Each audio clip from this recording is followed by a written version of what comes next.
देखो technical problem की वजह से क्लास बीच में बंद हो गई थी, ठीक है। अब शुरू दोबारा देखो, देखो हम टॉपिक चल रहा हमारा विद्युत धारा, ठीक है। विद्युत धारा के प्रकार, जो विद्युत धारा होती है वो दो प्रकार की होती है, डीसी करंट दिष्ट धारा और एसी करंट यानी प्रत्यावर्ती धारा, ठीक है। अब हम बात करते हैं डीसी करंट की।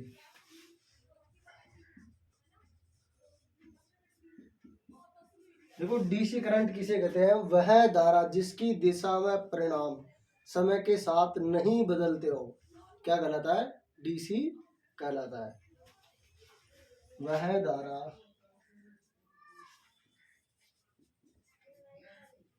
जिसकी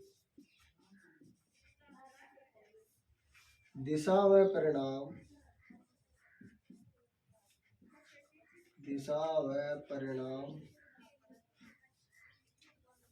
समय के साथ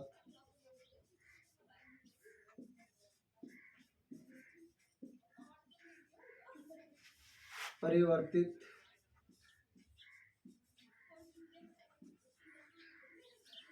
नहीं होते हो,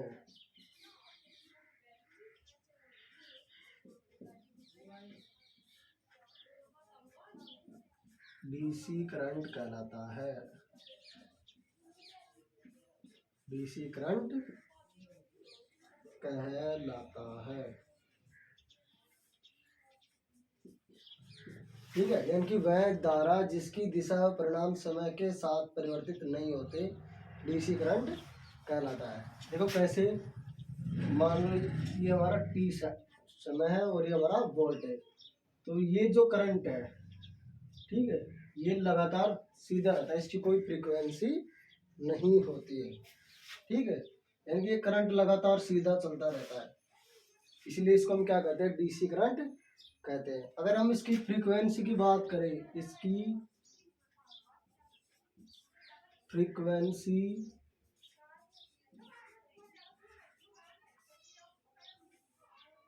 शून्य होती है, ठीक है।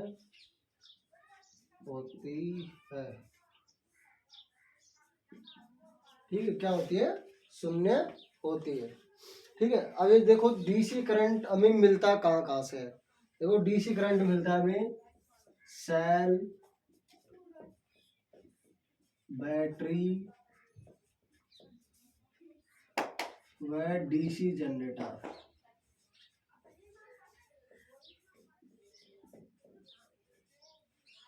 यानी जो हमें डीसी करंट मिलता है वो सेल, बैटरी व डीसी जनरेटर के द्वारा प्राप्त होता है, ठीक है। स्क्रीनशॉट ले लो। अब इससे आगे देखो एसी करंट क्या होता है।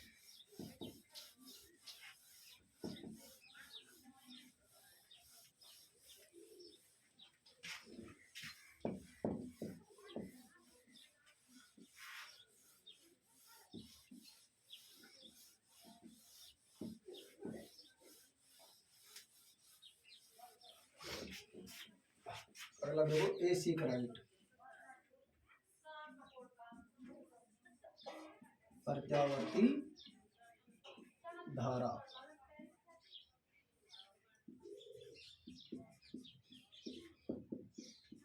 देखो डीसी करंट में तो क्या हो रहा था कि दिशा, यानी कि जो दिशा मान थी उसमें कोई परिवर्तन नहीं हो रहा था, लेकिन एसी में क्या होता है, दिशा व परिणाम समय के अनुसार बदलते रहते हैं। वह धारा जिसकी दिशा व परिणाम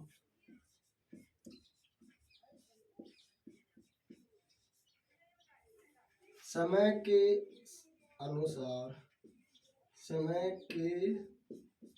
साथ साथ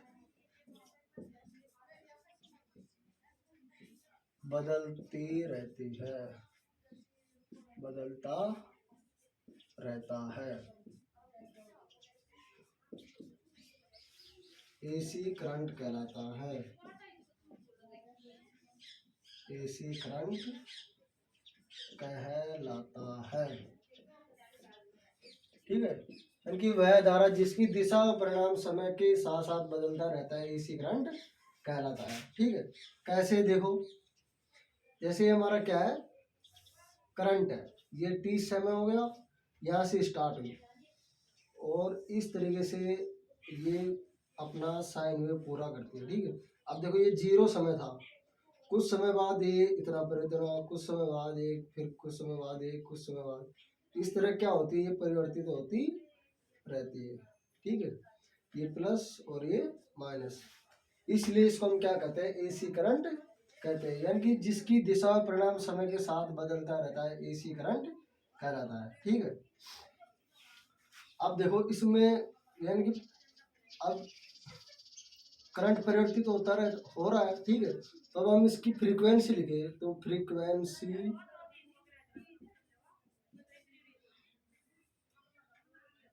50 हर्ट्ज होती है। अब आप सोच रहे हो कि 50 हर्ट्ज क्या है। ठीक है, 50 हर्ट्ज होता है 1 सेकंड में, यानी बात करें फ्रीक्वेंसी की, तो फ्रीक्वेंसी कहते हैं 1 सेकंड में काटे गए चक्रों की संख्या को फ्रीक्वेंसी कहते हैं। यानी कि जो हमारी लाइट है, जो हमारा करंट है, वो 1 सेकंड में 50 राउंड पूरा कर देता है, इसलिए हम क्या कहते हैं कि इसकी फ्रीक्वेंसी 50 हर्ट्ज हो गई। ठीक है, अब ये जो करंट मिलता कहाँ से हमें, ठीक है, ये जो करंट मिलता है वो अल्टरनेटर के द्वारा मिलता है। एसी करंट अल्टरनेटर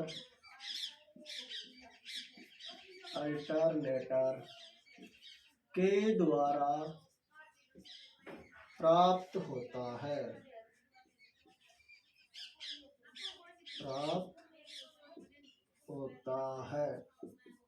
ठीक है, यानी कि जो हमें एसी करंट मिलता है वो किसके द्वारा मिलता है, अल्टरनेटर के द्वारा मिलता है। आया समझ में?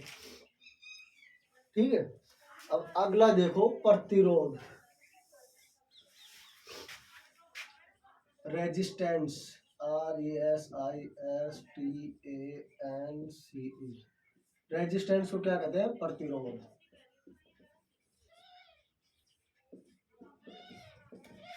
ठीक है, अब देखो प्रतिरोध किसे कहते हैं, देखो प्रतिरोध यानी कि रोध का मतलब होता है बाधा डालना।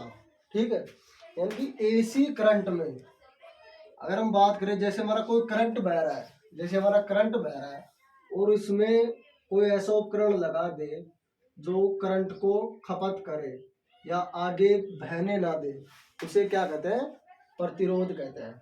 आया समझ? यानी कि हम कह सकते हैं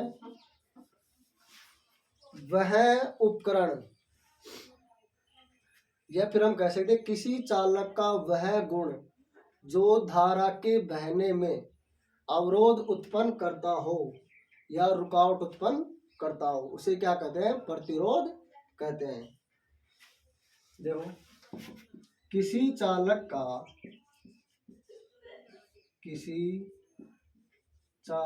का वह गुण जो धारा में रुकावट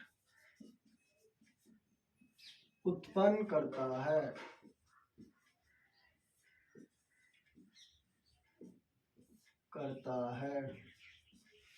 प्रतिरोध कहलाता है, प्रतिरोध कहलाता है। ठीक है, इसे आर से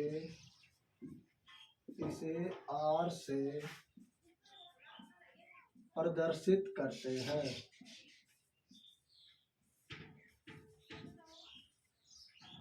इसका मात्रक ओम होता है।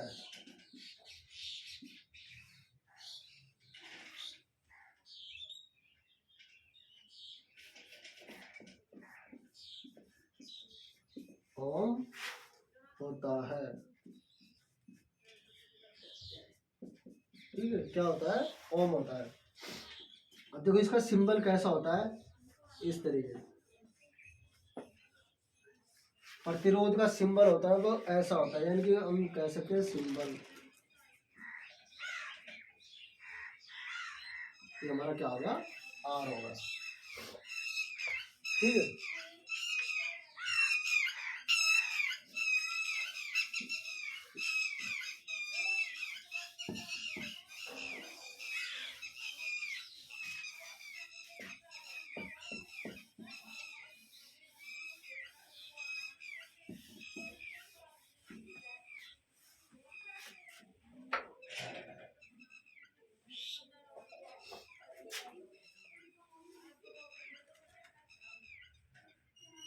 अगला देखो विशिष्ट प्रतिरोध।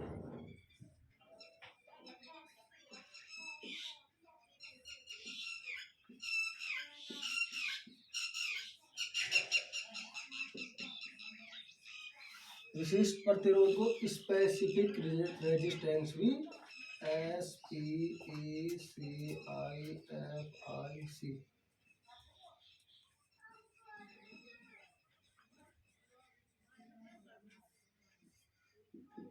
स्पेसिफिक रेजिस्टेंस भी कहते हैं। देखो विशिष्ट प्रतिरोध किसे कहते हैं, किसी पदार्थ के इकाई घन सेंटीमीटर या घन इंच के सामने आमने सामने वाले सिरों के बीच जो रेजिस्टेंस होता है उसे विशिष्ट प्रतिरोध कहते हैं। ठीक है, कैसे, जैसे मान लो ये हमारा क्या है, एक चालक है। ठीक है, क्या है, चालक है।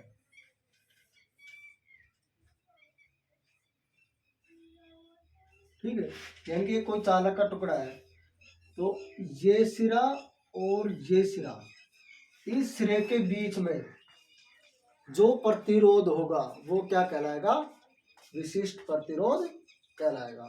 आगे समझ में, यानी हम कह सकते हैं किसी चालक का,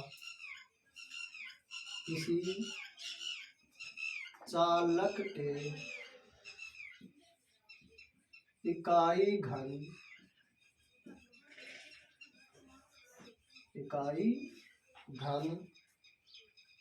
सेंटीमीटर के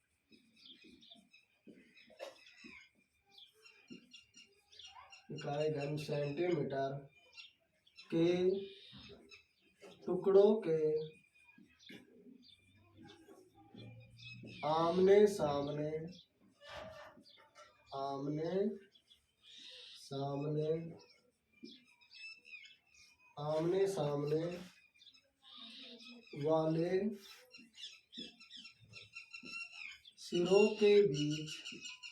वाले सिरों के बीच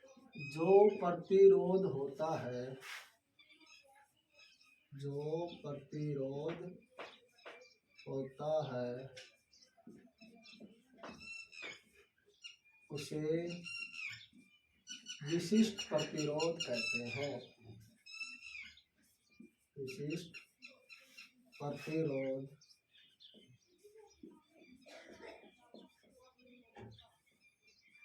कहते हैं।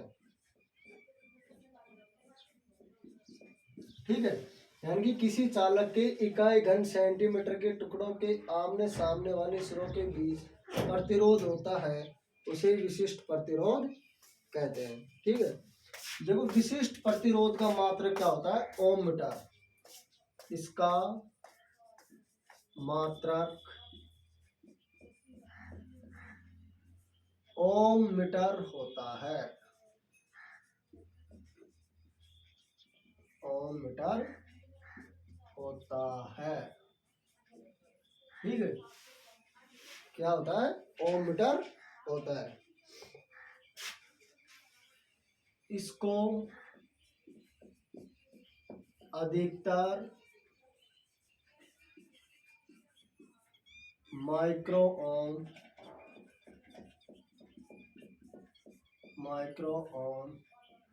या ओम सेंटीमीटर, माइक्रो ओम या ओम सेंटीमीटर में मापते हैं। माइक्रो ओम या माइक्रो रेजिस्टेंस माइक्रो रेजिस्टेंस में मापते हैं।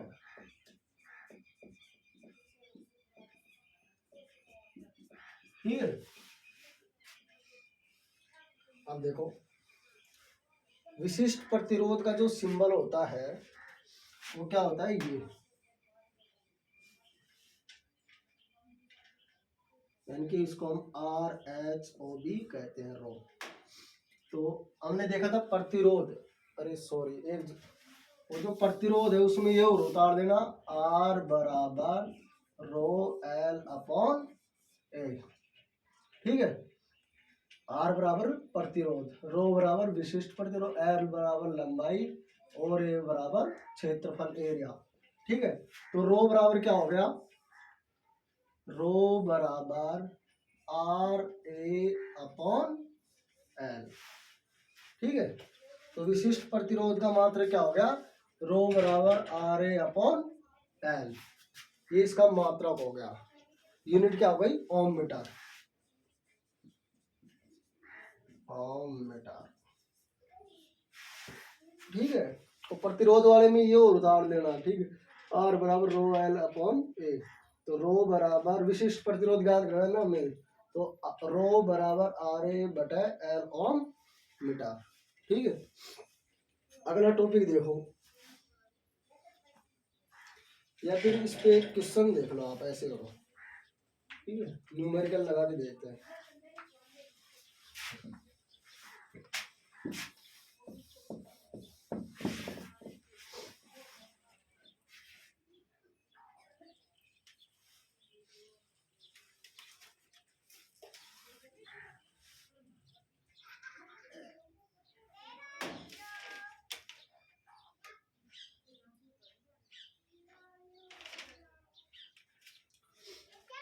क्वेश्चन देखो, एग्जाम्पल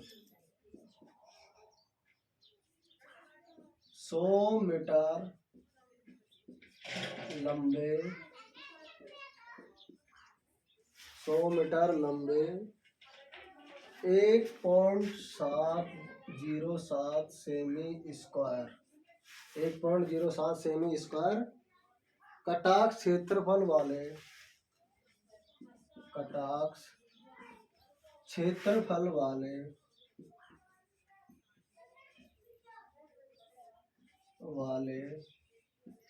कटाक्ष क्षेत्रफल वाले तांबे के तार का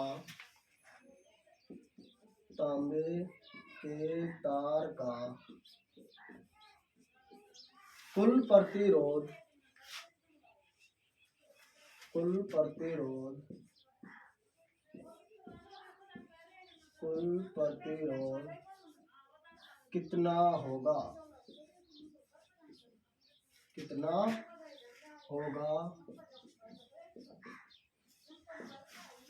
कितना होगा यदि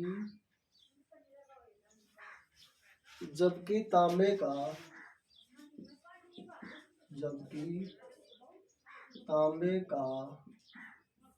विशिष्ट प्रतिरोध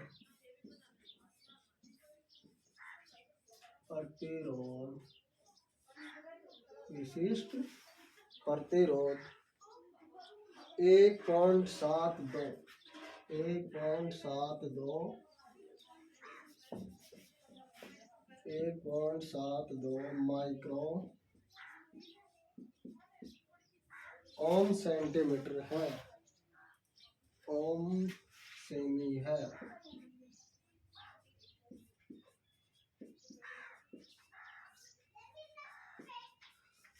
ठीक है, ये हमारा क्या हो गया, क्वेश्चन हो गया।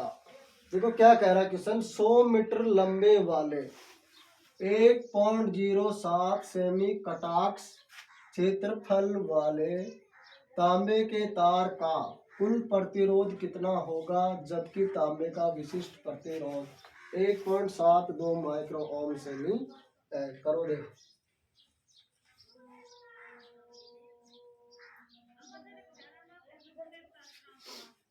देखो, चलो मैं बताता हूँ आपको। देखो L बराबर क्या दे रखा है, 100 मीटर। ठीक है, और हमें जो ज्ञात करना है, ठीक है। ओम सेंटीमीटर में ज्ञात करना है, ठीक है। किस में ज्ञात करना है? सेंटीमीटर में। तो सेंटीमीटर में क्या हो गया? 1 सेंटीमीटर बराबर 100। तो 100 इंटू 100 बराबर 10,000 सेमी स्क्वायर, ठीक है। हो गया। तो ए बराबर क्या है? ए बराबर 1.07 सेमी स्क्वायर, ठीक है। 1.7 सेमी स्क्वायर। और विशिष्ट प्रतिरोध कितना है? रो बराबर विशिष्ट प्रतिरोध है 1.72 माइक्रो ओम। जब माइक्रो ओम को ओम सेमी में बदलेंगे तो माइनस हो जाएगा, तो 10 की पावर -2, ठीक है। माइक्रो को सेमी में लाएंगे, एक माइक्रो में कितने होते हैं? 10 की पावर 6 होते हैं, 10 की पावर -6। तो आर बराबर ज्ञात करो। अब करो,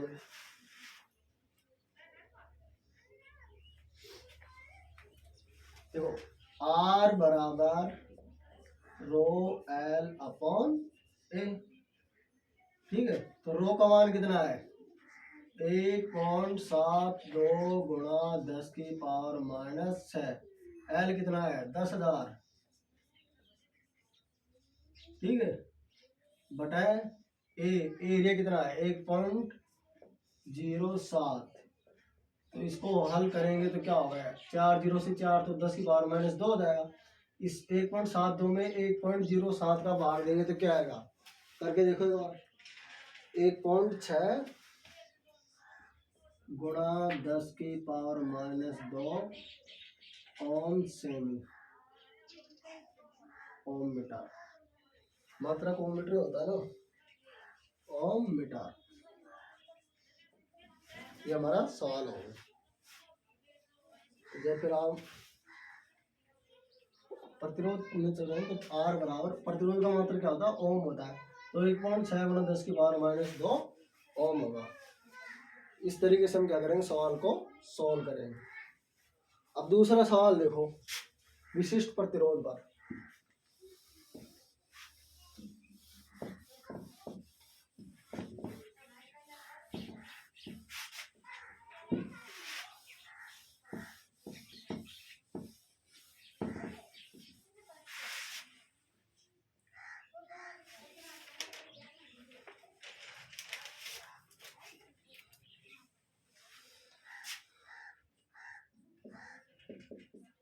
विशिष्ट प्रतिरोध किसी पदार्थ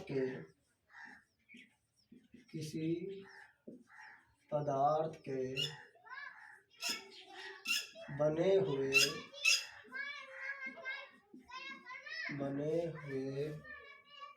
एक तार का प्रतिरोध 2 ओम है। प्रतिरोध 2 ओम है, 2 ओम है। यदि तार की लंबाई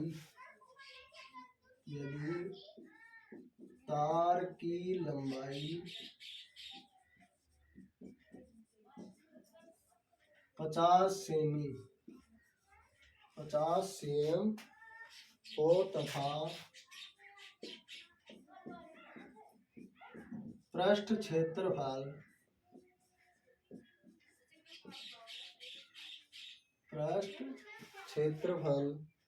2 mm स्क्वायर हो तो तार की प्रतिरोधकता,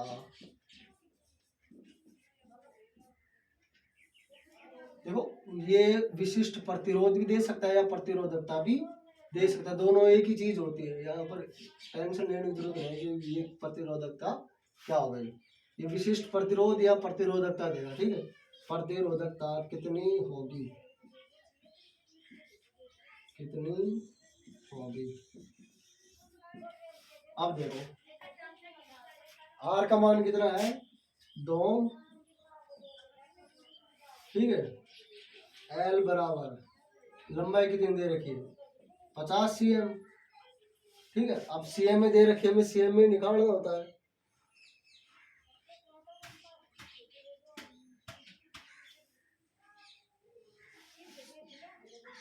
और रो बराबर दे रखा है 2 mm²। अब यहाँ पर देखो आर तो 2 हो गया हमारा, सही है, ठीक है। तो mm को अगर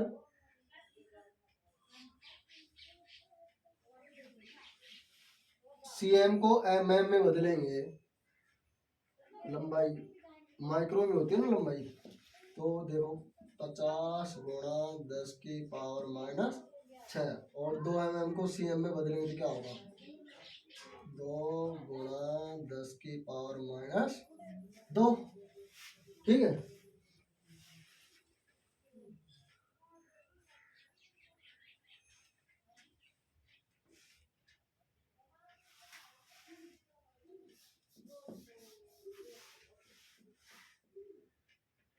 तो देखो cm है ये, तो इसको mm में बदलना था 50 गुणा 10⁻², और 2 गुणा 10⁻⁻6। तब देखो सोल्व करो। रो बराबर क्या होता है RA/L, ठीक है। तो रो बराबर क्या हो गया, आर का मान कितना है 2, ए का मान कितना है 2 गुणा 10⁻⁻6 बटे 50 गुणा 10⁻⁻2। इसको सोल्व करो, देखो 2 से 2 कट गया,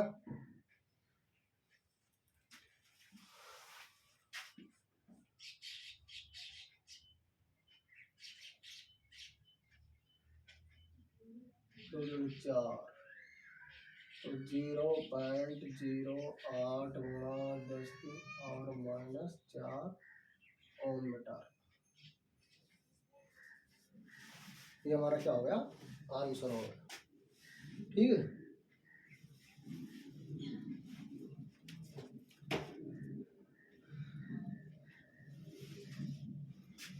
अब अगला टॉपिक देखो,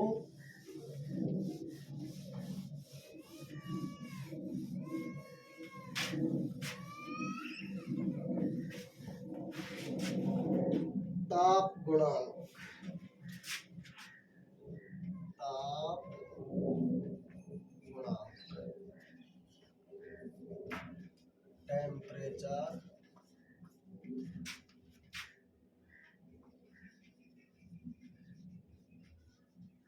कोफिशिएंट।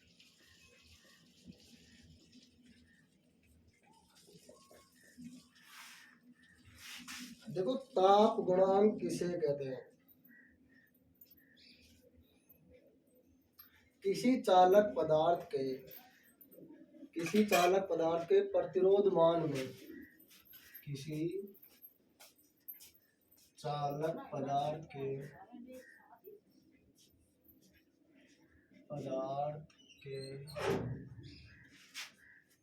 प्रतिरोध मान में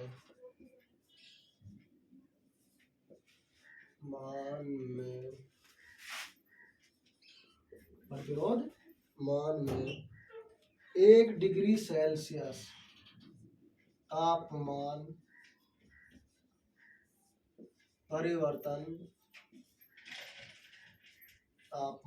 परिवर्तन के लिए होने वाली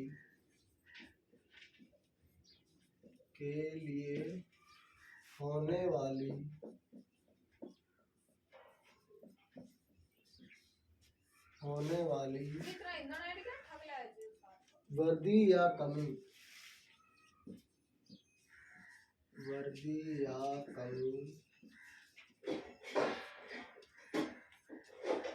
उसका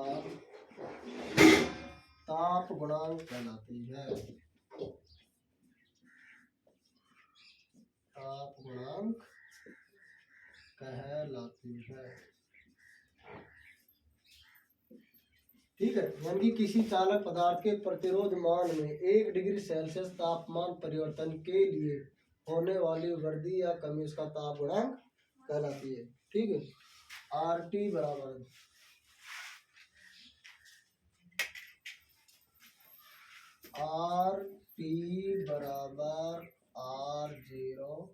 R₁ plus alpha not T. ये क्या हो गया हमारा फॉर्मूला आ गया। अब देखो, मान लो अल्फा नोट का मान ज्ञात करना हो तो अल्फा नोट बराबर R T minus R₀, R₃ minus R₀ बटे अल्फा नॉट टी। दूसरा फॉर्मूला ये हो गया। ठीक है, ये हमारा क्या कहलाता है, ताप गुणांक कहलाता है। देखो, इसका मात्रक जो होता है, इसका मात्रक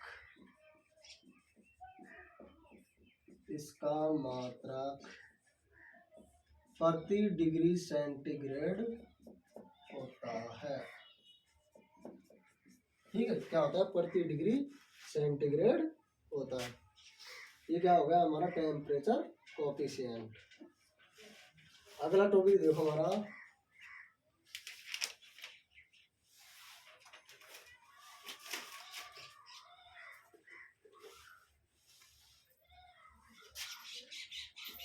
देखो, इसका एग्जाम्पल देखते हैं पहले। ठीक है,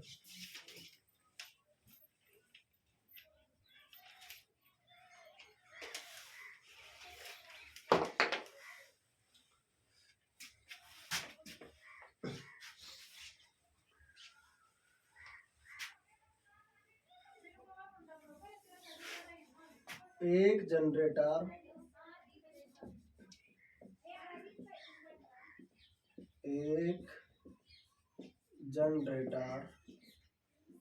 की फील्ड वाइंडिंग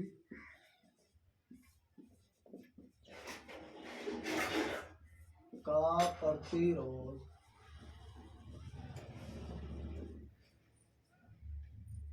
एक जनरेटर की फील्ड वाइंडिंग का प्रतिरोध 0 डिग्री सेल्सियस पर 40 ओम है। कितना है, 40 ओम। 60 डिग्री सेल्सियस पर उसका प्रतिरोध कितना होगा यदि अल्फा नोट का मान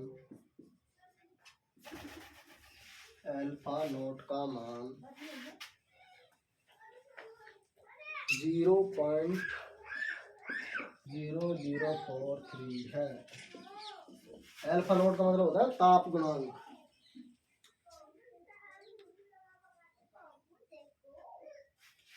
अब देखो, और फॉर्मूला क्या है, आर टी बराबर R₀ 1 plus alpha note T. ठीक है, हमें आर टी का मान ज्ञात करना है।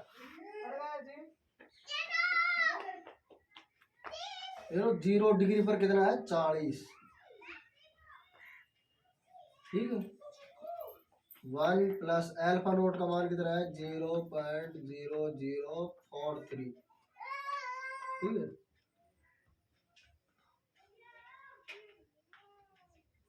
0 डिग्री सेल्सियस पर गुणा 60। ये होगा ना, अल्फा नोट पर तो हमारा 40 है, तो इसको सोल्व करो। देखो, 40 कोष्टक 1 प्लस इसको गुणा करोगे तो कितना होगा, 0.6 छत्ती 18, 6 चौका 24, 0.048।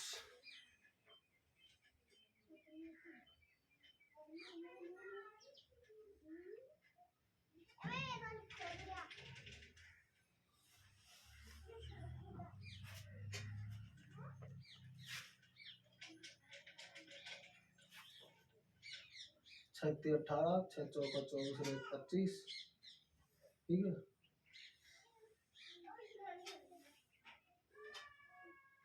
तो 40 प्लस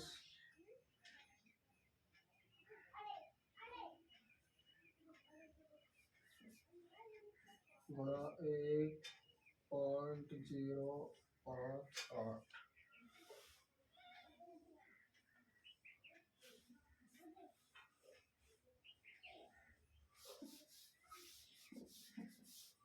इसको लिख लो 50.32 आंसर। इस तरीके से क्या करेंगे, हम सवाल सॉल्व कर देंगे। आया समझ में?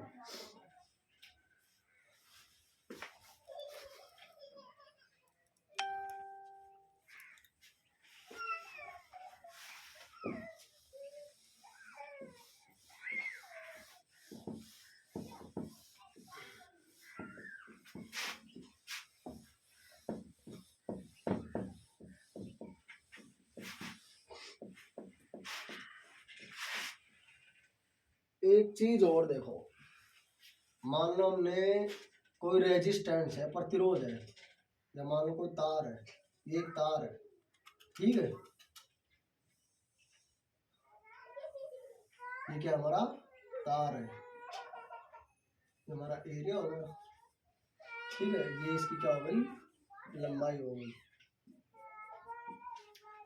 अगर एक तार है और समान क्षेत्रफल वाला या समान व्यास यानी सेम पोजीशन वाला एक और वायर जोड़ दे और इसकी लंबाई को बढ़ा दे, ठीक है, इसकी लंबाई को बढ़ा दे, तो रेजिस्टेंस कैसे ज्ञात करें। ठीक है, तो आर न्यू बराबर एन आर ओल्ड। ठीक है, यानी कि अगर नया रेजिस्टेंस ज्ञात कर रहे हैं तो एन बराबर एन आर ओल्ड। ठीक है, कैसे, जैसे मान लो हमने समान लंबाई के 3 वायर जोड़े, यानी कि कोई रेजिस्टेंस है जिसका प्रतिरोध कितना है 20 ओम। ठीक है, कितना है 20 ओम, और हमने इसकी लंबाई को 3 गुना बढ़ाया, 3 गुना बढ़ाया तो नया प्रतिरोध क्या होगा, तो 20 गुना 3 बराबर 60 ओम हो जाएगा। ऐसा समझ में, ऐसे हम नए यानी कि समान लंबाई और समान क्षेत्रफल हो तो उसका नया प्रतिरोध ऐसे ज्ञात करते हैं। ठीक है, जैसे एग्जांपल देखो,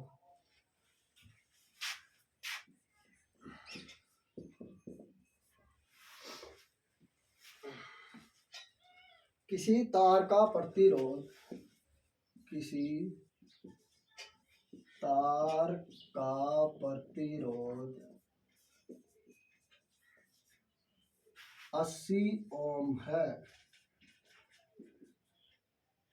यदि उसकी लंबाई को, यदि किसी तार का प्रतिरोध 80 ओम है, यदि इसकी लंबाई को, यदि इसकी लंबाई को, लंबाई को 3 गुना बढ़ा दिया जाए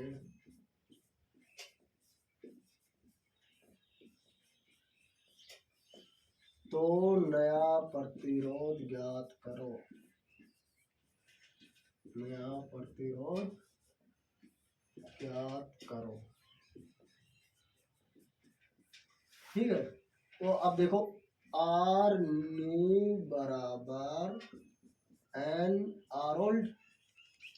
पुराना प्रतिरोध कितना है हमारा 80, लंबाई कितनी बढ़ा रहा है 3 गुना, तो एन का मान 3 हो गया और आर ओल्ड का मान कितना हो गया 80, तो आर न्यू बराबर 240 ओम। इस तरीके का इसके ऊपर सवाल आएगा, ठीक है, ऐसे में सॉल्व करना है। दूसरी चीज देखो, यानी कि हम सेम तार, ये जो तार है सेम तार न जोड़कर अगर इसी तार को बढ़ा दिया जाए, इसी तार को बढ़ा दिया जाए तो फिर प्रतिरोध हम कैसे ज्ञात करेंगे, ठीक है, ये आगे देखते हैं।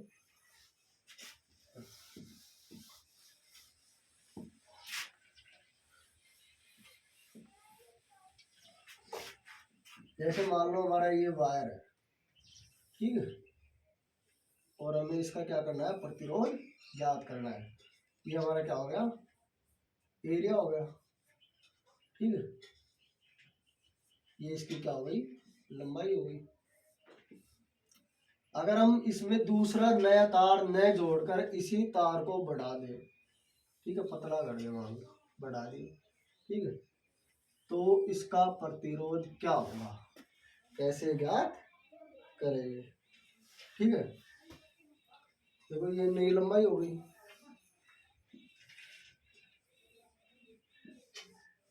ठीक है, तो कैसे ज्ञात करेंगे, आर न्यू बराबर एन स्क्वायर आर ओल्ड, ठीक है, कैसे ज्ञात करेंगे एन स्क्वायर आर ओल्ड, ठीक है। अब इसका एग्जांपल देखो, यदि किसी तार का, यदि किसी तार का प्रतिरोध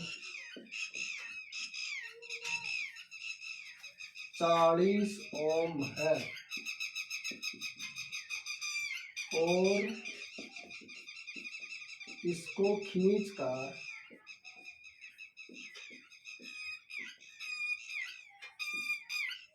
लंबाई को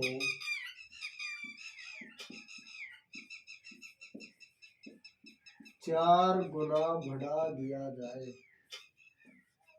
बढ़ा दिया जाए,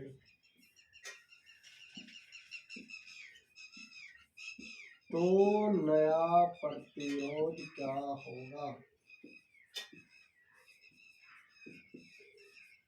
ज्ञात करो, ठीक है। यानी कि कोई तार है उसका प्रतिरोध कितना है 40 ओम, लेकिन हम इस तार को क्या करें खींच कर बढ़ा दिए और कितना 4 गुना बढ़ा दिए, ठीक है, कितना हो गया 4 गुना, यानी कि ये एन बराबर क्या हो गया 4 हो गया। अब देखो आर न्यू बराबर एन स्क्वायर आर ओल्ड, तो 4 का स्क्वायर गुणा आर ओल्ड का मान कितना है पुराने का 40, तो 16, 4 चौक 16, 16 गुणा 40, 16 चौक 64, 640 ओम, ये इसका क्या हो गया आंसर हो गया, ठीक है। इस तरीके से हम क्या करेंगे प्रतिरोध ज्ञात करेंगे। स्क्रीनशॉट ले लो।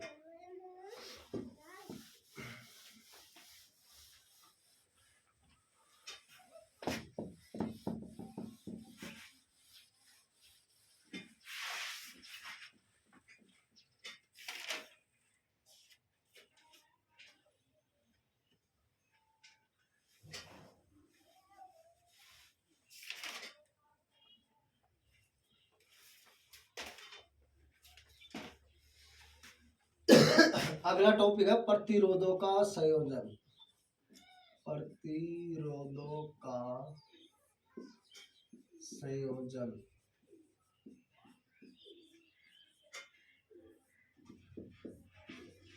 देखो प्रतिरोधों का संयोजन 2 प्रकार से होता है, ठीक है, एक श्रेणी और एक समांतर।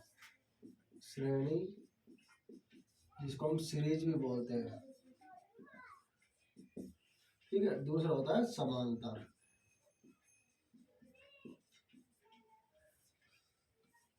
पैरेलल, PARRALELL, ठीक है, PARLLL, ठीक है। अब देखो बात आती है पहला श्रेणी क्रम। श्रेणी क्रम किसे कहते हैं?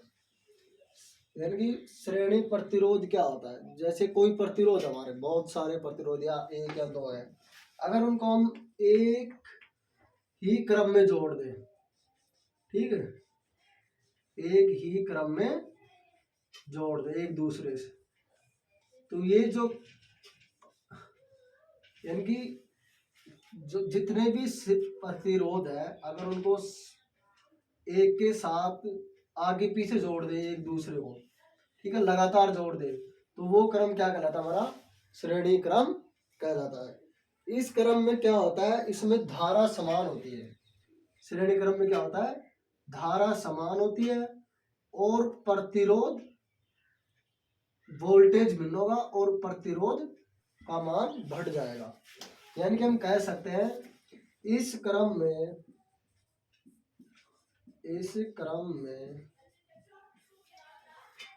प्रतिरोध का मान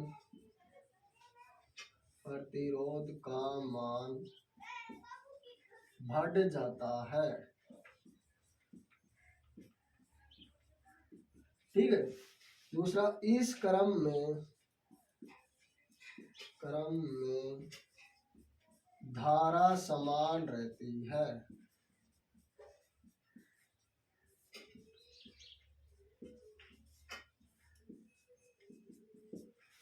तीसरा है, इस क्रम में वोल्टेज भिन्न होता है, वोल्टेज भिन्न होता है,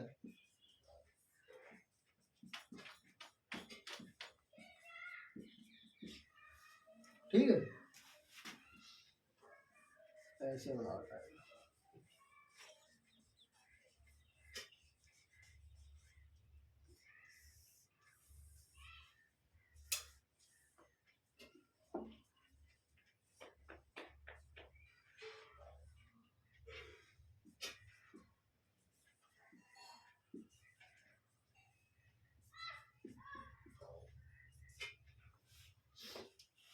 दूसरा क्रम देखो, समांतर क्रम।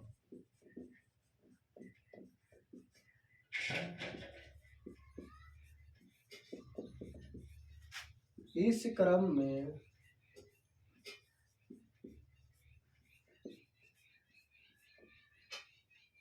धारा भिन्न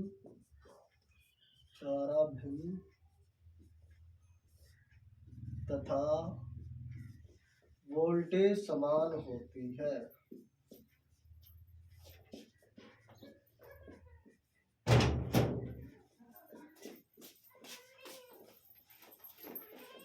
ठीक है, यानी कि इस क्रम में धारा भिन्न होगी, वोल्टेज समान होगा। इसमें प्रतिरोध का मान घटेगा, इसमें प्रतिरोध का मान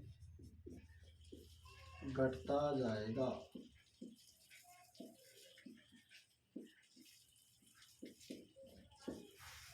ठीक है,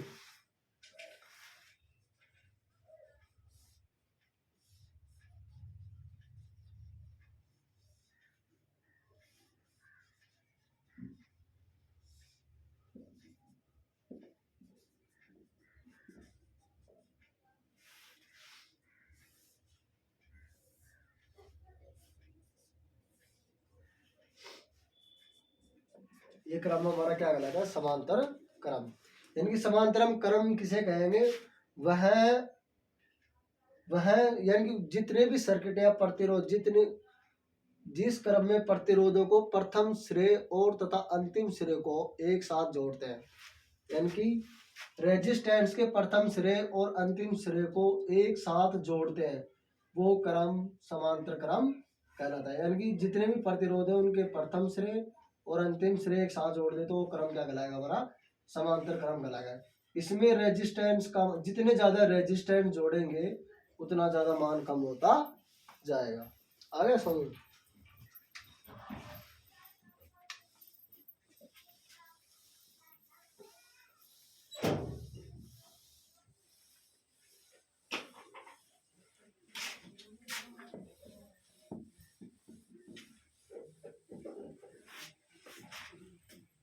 ठीक है।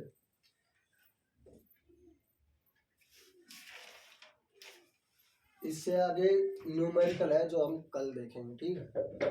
Thank you class.